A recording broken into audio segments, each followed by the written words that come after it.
జగన్ కాంగ్రెస్తో జట్టు కడతారా?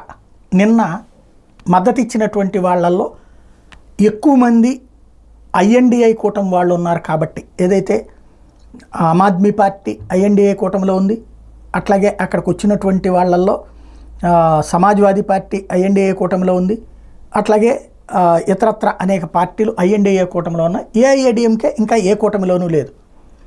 ఈ నేపథ్యంలో వచ్చినటువంటి చర్చ. తెలుగుదేశం పార్టీ వాళ్ళు అదే ప్రచారం చేస్తున్నారు, జగన్ ఐఎన్డిఏ కూటమి వైపుకి వెళ్ళిపోతున్నారు.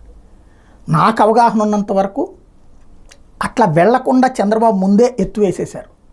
షర్మిలని తెలంగాణలో కాకుండా ఆంధ్రాకి తీసుకురావడం వెనకాల అదే వ్యూహం, లాంగ్ స్టాండింగ్ వ్యూహం.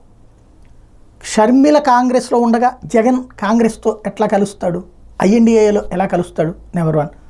రెండవది, ఆ ఎన్డీఏ కూటమికి శత్రువులుగా ఉండే ప్రాంతీయ పార్టీలు దెబ్బతీస్తున్నది బీజేపీ అనినే కదా ఆరోపణ చేస్తుంది. అది తెలిసి బీజేపీకి శత్రువు అయి కూర్చుంటాడా జగన్మోహన్ రెడ్డి?